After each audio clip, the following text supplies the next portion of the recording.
दोस्तों, bloody tax के आज के बहुत ही ज्यादा भूतिया से एपिसोड में आप सभी लोगों का बहुत बहुत स्वागत है। दोस्तों, आज के इस वीडियो में हम लोग आप लोगों को एक ऐसी कहानी सुनाने वाले हैं, सच्ची भूतिया कहानी, जो कि आप लोगों को बहुत ज्यादा हैरान कर देगी। ये एक्चुअली कहानी क्या है, किससे रिलेटेड है, इसी कंक्लूजन में हम लोग एंड में पहुंचेंगे। कहानी सुनते सुनते आप लोग भी बता सकते हैं। तो ये कहानी जुड़ी हुई है ख्वाहिश नाम की एक लड़की से, जो कि बिहार के एक छोटे से शहर में, मुंगेर नाम के एक शहर में रहती है। दरअसल यहाँ पर वो अपने नाना नानी के साथ रहती है। कुछ समय पहले इसकी मम्मी का देहांत हो गया था, इस वजह से अपने नाना नानी के साथ रहने लगी थी। इसके नाना नानी का गांव एक बहुत ही छोटी जगह में, जो कि सीताकुंड के पास दरियापुर नाम का इलाका है, वहां के रहने वाले थे। जब भी कोई अच्छा त्योहार होता था, ये और इसके नाना नानी अक्सर अपने गांव जाया करते थे। हाँ। और गांव में ही और भी जो रिश्तेदार थे इनके, मतलब इसके कजिन्स, इसकी मौसी के बच्चे, हाँ। वो सब लोग समय समय पर यहाँ पर आते थे। ऐसा होता है गांव में कि मतलब कुछ फेस्टिवल या कुछ हो तो पूरे जितने भी खानदान में लोग होते हैं, जैसे चाचा मामा मौसी, सबके घर के बच्चे आ जाते हैं घर पे, फिर एंजॉय करते हैं साथ में, आते ही बिल्कुल। हाँ। तो इस बार क्या था भाई कि दिवाली का टाइम था। दिवाली के टाइम के लिए इन लोगों ने बहुत अच्छा इंतजाम करके रखे थे, सब कुछ अच्छा चल रहा था, सब खुश थे। लेकिन जिस गांव में ये लोग जाते थे, उस गांव के बारे में ये जो लड़की थी ना, इसने बहुत ही अजीब अजीब कहानियां सुन रखी थी। उसके नाना नानी ने बताया था। ख्वाहिश ने ये हमेशा से सुना था कि जो गांव है ना, जहां पर हम लोग जाते, जो हमारा गांव है, वो सिंपल गांव नहीं है, वो एक बहुत बड़ा हॉन्टेड गांव है। मतलब वहां पे घर घर में ऐसी भूतिया घटनाएं घट जाती हैं जिनका रहस्य आज तक सुलझ नहीं पाया, ना ही कोई सुलझा सकता है। हाँ, ऐसा होता है, मैंने भी सुनी। बिहार में है मतलब बहुत सारे गांव जहाँ पे बहुत भूतिया घटनाएं होती है, क्योंकि मेरे मतलब रिलेशन में भी कुछ लोग रहते हैं उधर बिहार में, जिन्होंने मतलब कुछ ना कुछ सामना किया और वहाँ पे कुछ ना कुछ घटनाएं होती रहती हैं। लेकिन एक गांव है, क्या बोलते हैं, आसाम का। हाँ। कौन सा गांव है, मैं फिर नाम भूल, उसके ऊपर तो डिटेल्ड वीडियो बनाया हूँ। हाँ। भाई वो तो black magic capital of India कहा जाता है। हाँ, बिहार में मतलब एक्टिविटी होती है, भूतिया एक्टिविटी होती है। मतलब ब्लैक मैजिक उतना मैं नहीं सुनी हूँ। वहाँ पे भी भूतिया ही होती है। कौन सा यार, आप लोगों को याद है क्या वो आसाम का कौन सा गांव है जिसके ऊपर मैंने वीडियो बनाया, भूल गया, दिमाग से निकल गया अचानक से। जतिंगा नहीं, कुछ और है। खैर, यहाँ पर आगे बढ़ते हैं। अब इनके घर में सब कुछ अच्छा चल रहा था, इन लोग प्लानिंग करते हैं कि दिवाली में जाएंगे। दरअसल जो ख्वाहिश थी ना, ख्वाहिश ने बचपन से ही भूत प्रेतों का कई बार सामना की हुई थी। कई बार उसे दिखाई दी थी चीजें, कई बार उसने चीजों को महसूस की थी। लेकिन ना ये इन चीजों पर ज्यादा विश्वास नहीं करती थी, ज्यादा भाव नहीं देती थी। रीजन क्या पता है? इसने कई बार देखी भी, लेकिन इसको क्या लगता था कि मेरी दिमाग की उपज है। मेरे दोस्त लोग या फिर मेरे परिवार वाले कई बार ऐसी बात कर देते होंगे, तो वो चीज मेरे दिमाग में बैठ जाती होगी और वो मेरी दिमाग की उपज ही निकलकर बाहर आ जाती है, और फिर मुझे ऐसी ऐसी चीजें दिखाई दी है कई बार। कुछ लोग का होता है ऐसा, मतलब उसे ना ट्रस्ट नहीं होता था चीजों पर। कुछ लोग होते हैं जो लोग देख सकते हैं भूत प्रेतों को, लेकिन उनका ऐसा रहता है कि डरते नहीं है ज्यादा वो, और विश्वास नहीं करते हो। जब आप डरोगे नहीं तो किसी का मजाल नहीं कि आपका कुछ बिगाड़ ले, वो ऐसा होता है। तो ख्वाहिश के साथ भी कुछ ऐसा ही था। यानी ये इग्नोर करती थी, अब डरना वरना इग्नोर था इसकी लाइफ से। अब क्या हुआ, लेकिन इस बार की दिवाली इसकी जिंदगी में बहुत बड़ा बदलाव लेकर आने वाली थी। क्या होता है कि इसके नाना नानी और ख्वाहिश गांव पहुंच जाते हैं। गांव में एक दिन बाद इसकी मौसी और मौसी के दो बच्चे, एक का नाम था अंकुश और उस अंकुश की बहन का नाम मैं भूल रहा हूँ, दोनों वहां पर पहुंचते हैं। तब क्या होता है कि ख्वाहिश इनको देखकर बहुत खुश होती है, सरप्राइज हो जाती है कि चलो यार इन लोग आए, मुझे पता नहीं था। अब क्या होता है कि दिवाली के दिन तक ये पूरे घर की साफ सफाई करते हैं, लेकिन जिस दिन से ये अपने घर की साफ सफाई में जुटी हुई थी ना, उस दिन से इसे कुछ अजीब सा फील होने लगा था। इसके मन में ऐसा आ रहा था कि नहीं यार, कुछ गड़बड़ होने वाली है। मतलब है उसका ऑरा ऐसा है कि मतलब उसको पहले ही फील हो जाता है। हाँ। कुछ अगर नेगेटिविटी है तो। अब क्या होता है, दिवाली का दिन आ जाता है। दिवाली के दिन ये लोग अच्छे खासे घर की साफ सफाई करके पूजा की तैयारी के लिए घर पे दिए जला रहे थे।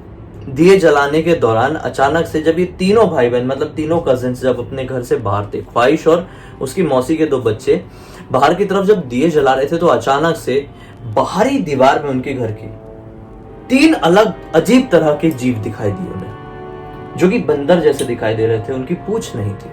ख्वाहिश को पहले लगा कि ये बंदर ही होंगे, लेकिन जैसे उनकी पूंछ की तरफ देखी तो बंदर नहीं थे। अब वो उन्हें ध्यान से देखी तो और ज्यादा हैरान हो गई, क्योंकि उनके जो पूरी शरीर की बनावट थी वो पूरे एक इंसान की तरह थी, और वो दीवार पे चल रहे थे। वो दीवार पे जैसे स्पाइडरमैन चलता है। हाँ, जैसे चढ़ चढ़ के जा रहे थे। मतलब वो नॉर्मल इंसान ऐसा दीवार पे पूरा चढ़ना इम्पॉसिबल है, फिल्मों में ही पॉसिबल रहता है, हाँ। रियल लाइफ में तो नहीं होता है। हाँ। अब ये देख के बहुत ज्यादा घबरा गई उन्हें, अचानक से ये देख के कुछ बोल भी नहीं पा रही है। मतलब होता है ना कई बार ऐसी चीज हमारे सामने हो जाती है तो हम लोग मंत्रमुग्ध हो जाते हैं। मंत्रमुग्ध कहना तो गलत होगा, लेकिन हम लोग ब्लैंक हो जाते हैं, ब्लैंक, दिमाग काम करना ना हम बंद कुछ कर देता बोल है। पाते हैं, ना चिल्ला पाते हैं, ना रिएक्ट कर पाते हैं, ना भाग पाते हैं। हाँ, दिमाग ऐसे काम इसके करना साथ हुआ। बिल्कुल। ये बस ऐसे देख रही है, अचानक से दोनों भाई बहन की नजर उस पर पड़ी हाँ, और उन लोगों ने देखा कि वो कहाँ देख रही है। हाँ, तो उन लोगों ने भी उसकी तरफ देखा। हाँ, अब ये दोनों भी बिल्कुल शॉक वाली स्थिति में चले गए।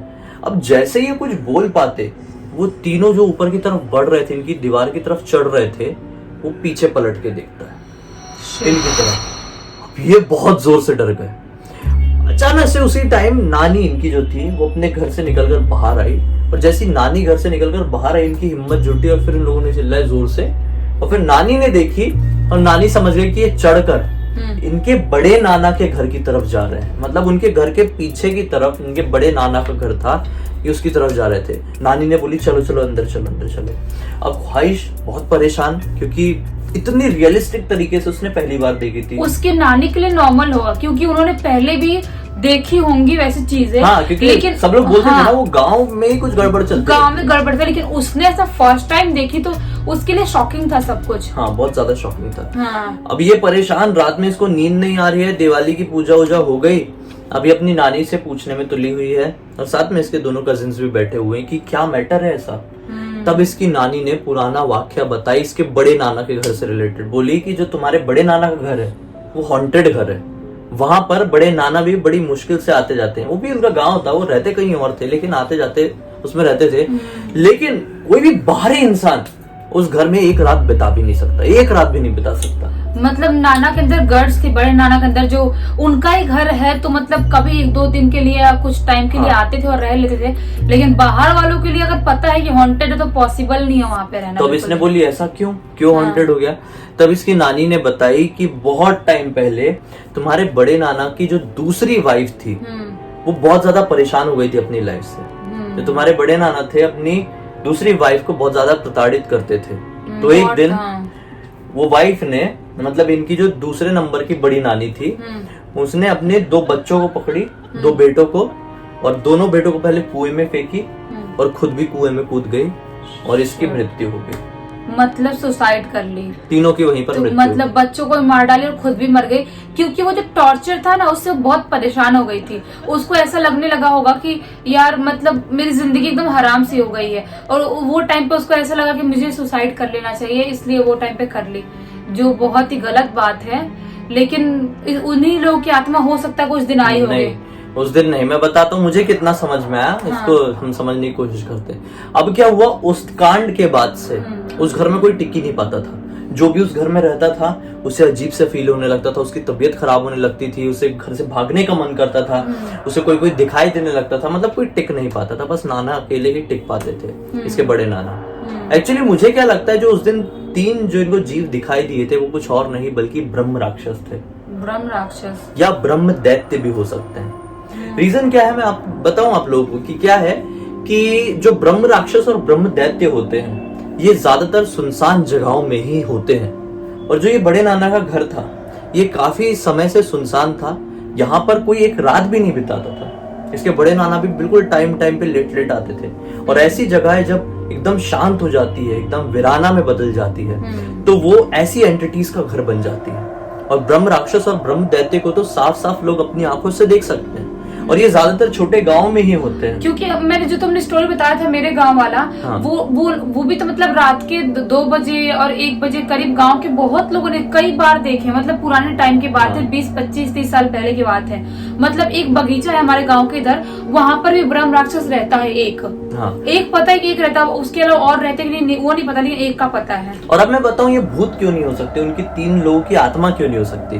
क्योंकि जो आत्मा होती है, जैसे कि हमने पहले ही बताया है, उनका कोई शरीर नहीं होता, कोई आकार नहीं होता, उनका कोई आकार नहीं होता, उनका कोई रूप नहीं होता है। एक्चुअली जो आत्माएं लोग बोलते हैं ना कि हमें आत्मा दिखाई दी, हमें आत्मा दिखाई दी, वो एक्चुअल में उनको दिखाई नहीं देती है। जो नेगेटिव एनर्जी होती है, नेगेटिव आइडेंटिटी होती है ना, उनके दिमाग के साथ इस तरह से खेल जाती है कि लगता है कोई इंसान उनको ऐसा लगता है कि सामने खड़े हैं, लेकिन एक्चुअल में सामने होता नहीं है कुछ। लेकिन वो आत्मा उस समय उनके दिमाग में खेली हुई रहती है, उनके दिमाग को वश में की हुई रहती है, इस वजह से उन्हें वो चीज दिखाई देती है और इसलिए ऐसा होता है कि वो आत्मा मुझे दिखाई दे रही है लेकिन जिया को दिखाई नहीं देगी। वही तो, आप डर जाओगे तो आपके दिमाग के साथ चुटकी में खेल लेगी, लेकिन अगर आप नहीं डर रहे हो तो आपका वो कुछ नहीं बिगाड़ सकता। लेकिन इस कंडीशन में ये तीनों तो बाहर थे, हाँ। लेकिन इसकी नानी अंदर से आई थी। मतलब अगर किसी एंटिटी ने दिमाग से खेली भी होगी तो ये बाहर के 3 लोगों के दिमाग के साथ खेली होगी। मतलब वो 3 जो जीव थे वो सिर्फ इन तीनों को ही दिखाई देना था, फिर नानी अंदर से आई तो नानी को भी क्यों दिखाई दी? वही तो, मतलब वो ये कोई दिमाग प्रेत का आत्मा- खेल नहीं था, हाँ। ये कोई प्रेत नहीं था, बल्कि एक ऐसा जीव था जो साफ साफ दिखाई दे सकता था। और केवल ब्रह्म राक्षस और ब्रह्म दैत्य ही ऐसे जीव होते हैं जो साफ साफ दिखाई दे सकते हैं। उनके अलावा कोई और एनर्जी, कोई और प्रेत आत्मा या कोई भी जिन हो, कुछ भी हो, ऐसे इतनी जल्दी वो ऐसे दिखाई नहीं देंगे। और वहीं पे वेट कर रहे हैं, और भी लोग आ रहे हैं घर पे, उनको भी दिखाई देंगे, वो जा नहीं रहे यहाँ से, ऐसा नहीं, वो लोग भी डरते हैं। अगर वो देखते कोई और ऐसी प्रेत आत्मा होती, देखते कि नानी आ रही तो वहां से गायब है चुटकी में। लेकिन अगर वो ब्रह्म राक्षस या ब्रह्म देते हैं तो वो किसी से नहीं डरते। वो लोग नहीं डरते। वो लोग अगर जहाँ जो पे करना है वो करना है, वहां पे है, वो उसके अलावा कुछ नहीं कर सकते। वो लोग जहाँ पे है वहां पे, वहां से हिल नहीं सकते वो लोग। सही बात है, ऐसा होता है। तो मुझे उम्मीद है कि आप लोग को वीडियो अच्छा लगा होगा और आपको भी ख्वाहिश इसका जवाब मिल गया होगा, क्योंकि आपने सवाल पूछे थे कि क्या रहा होगा वो और क्या नहीं रहा होगा वो। तो मैंने उम्मीद है कि अच्छे से आप लोगों को समझाने की कोशिश किया, आपको समझाने की कोशिश किया हूँ। चलिए इस वीडियो को लाइक जरूर कर दीजिए, वीडियो को शेयर जरूर करना भाई, क्योंकि इस तरह की घटनाएं बहुत सारी जगहों पर अक्सर आए दिन होती रहती है, ताकि लोगों को जानकारी मिल जाए और लोग पहले से प्रिपेयर्ड रह पाए। चलिए इन सब की लिंक इस वीडियो के डिस्क्रिप्शन बॉक्स में मिल जाएगी, क्लिक करके डायरेक्टली वहां पर पहुंच जाना। हमें पहली बार देखना है तो चैनल को सब्सक्राइब करके बेल आइकन दबा के ऑल के ऑप्शन में क्लिक करना है, क्योंकि इसी तरह के हैरान कर देने वाले अनोखे वीडियो हम लोग रेगुलरली लेके आते रहते हैं। आप लोग भी अपनी कोई भूत या कहानी इंस्टा में हमें लिख भेज सकते हैं। तो चलिए कल फिर से एक और कमाल की जानकारी या कहानी के साथ आप लोग के सामने जाहिर हो जाएंगे। तब तक के लिए बहुत बहुत धन्यवाद। आपका दिन शुभ हो।